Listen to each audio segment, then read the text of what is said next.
wakas ay natanggap natin ang isang kapanapanabik na balita na tiyak na magbibigay interes sa mga taga-subaybay ng hukbong dagat at mga mahilig sa usaping depensa. Pagkatapos ng mahabang paghihintay, opisyal nang inilunsad ng hukbong dagat ng Pilipinas ang isa sa pinakainaabangang unit ng kanilang hanay. Noong 11 ng Hunyo, 2025, matagumpay na inilunsad sa Ulsan Shipyard ng HD Hyundai Heavy Industries, HDHHE, sa South Korea, ang BRP Raja Sulaiman Peace-20, isang offshore patrol vessel, OPV. Ang paglulunsad na ito ay isang mahalagang hakbang sa nagpapatuloy na modernisasyon ng hukbong dagat ng Pilipinas at isang patunay ng kanilang dedikasyon sa pagpapalakas ng seguridad at soberanya sa katubigan ng bansa. Ang BRP Raja Sulaiman ang kauna-unahang barko sa isang bagong klase ng OPVs na nakabase sa disenyo ng HDP 2200 Plus na binuo ng kilalang tagagawang barko mula sa South Korea. Ang HDHHE, ang barkong ito ay iniangkop upang tugunan ang partikular na operasyon ng Philippine Navy, gaya ng pagpapatrolya sa malawak na karagatan at pagsuporta sa mga layunin ng pambansang depensa. Matapos ang seremonyal na paglulunsad, daraan ang barko sa tinatawag na fitting out process, kung saan ikakabit at susubukan ang lahat ng onboard systems at kagamitan, kabilang ang mga armas, sensors at elektronikong kagamitan. Susunod dito ang sea trials, kung saan susuriin ang kakayahan ng barko sa aktwal na kondisyong pandagat.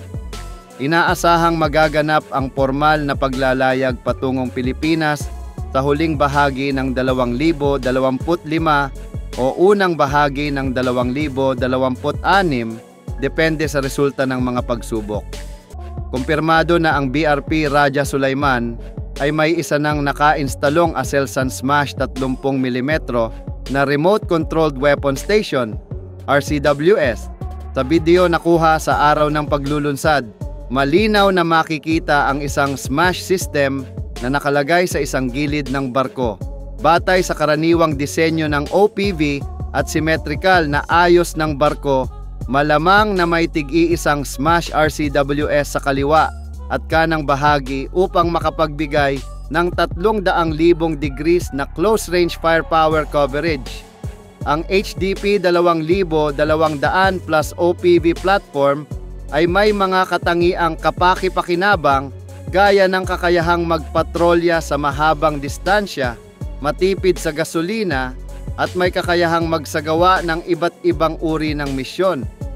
Kabilang dito ang maritime surveillance, pagpapatupad ng batas sa loob ng Exclusive Economic Zone, EEZ, anti-smuggling operations, disaster response, at search and rescue, SIR missions.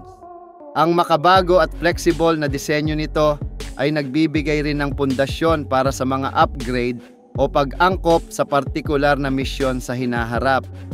Ang paglulunsad ng BRP Raja Sulaiman PS-20 ay hindi lamang mahalaga para sa Philippine Navy, kundi patunay rin ng patuloy na lumalalim na kooperasyong pangdepensa sa pagitan ng Pilipinas at South Korea.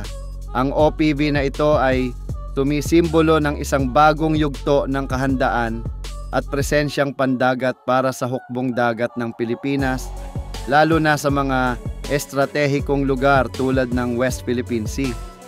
Habang hinihintay ang pagdating nito sa bansa, inaasahang magbibigay ito ng mas mataas na kakayahan sa maritime domain awareness, mas pinahusay na patrol capability, at magiging mahalagang asset sa pagtatanggol ng soberanya at pagpapanatili ng katatagan sa rehiyon. Ang pinakabagong offshore patrol vessels OPVs ng Philippine Navy ay bahagi ng tinatawag na Raja Sulaiman class na binubuo ng 6 na unit na kasalukuyang ginagawa ng Hyundai Heavy Industries HHI sa ilalim ng Offshore Patrol Vessel Acquisition Project na bahagi ng Revised Armed Forces of the Philippines AFP Modernization Program's Horizon 2 Phase. Nilagdaan ang kontrata noong Hunyo 2000 na nagkakahalaga ng humigit kumulang 30 bilyong piso, 573 milyong dolyar.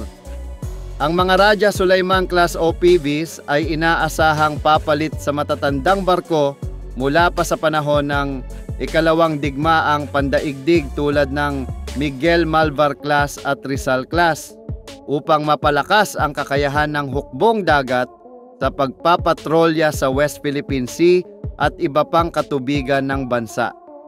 Ang mga barkong ito ay idinisenyo upang tugunan ang pangangailangan ng Philippine Navy sa maritime domain awareness, proteksyon ng EEZ at territorial defense, lalo na sa mga pinagtatalunang bahagi ng South China Sea.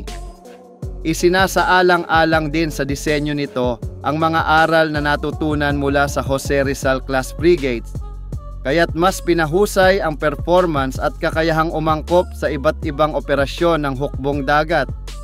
Bilang paghahambing, ginagamit din ng Philippine Navy ang mga Del Pilar class OPVs na dating Hamilton class cutters ng US Coast Guard na in-upgrade na gamit ang mga makabagong sistema gaya ng Hanwha Naval Shield CMS at Saab Sea Giraffe 3D radar.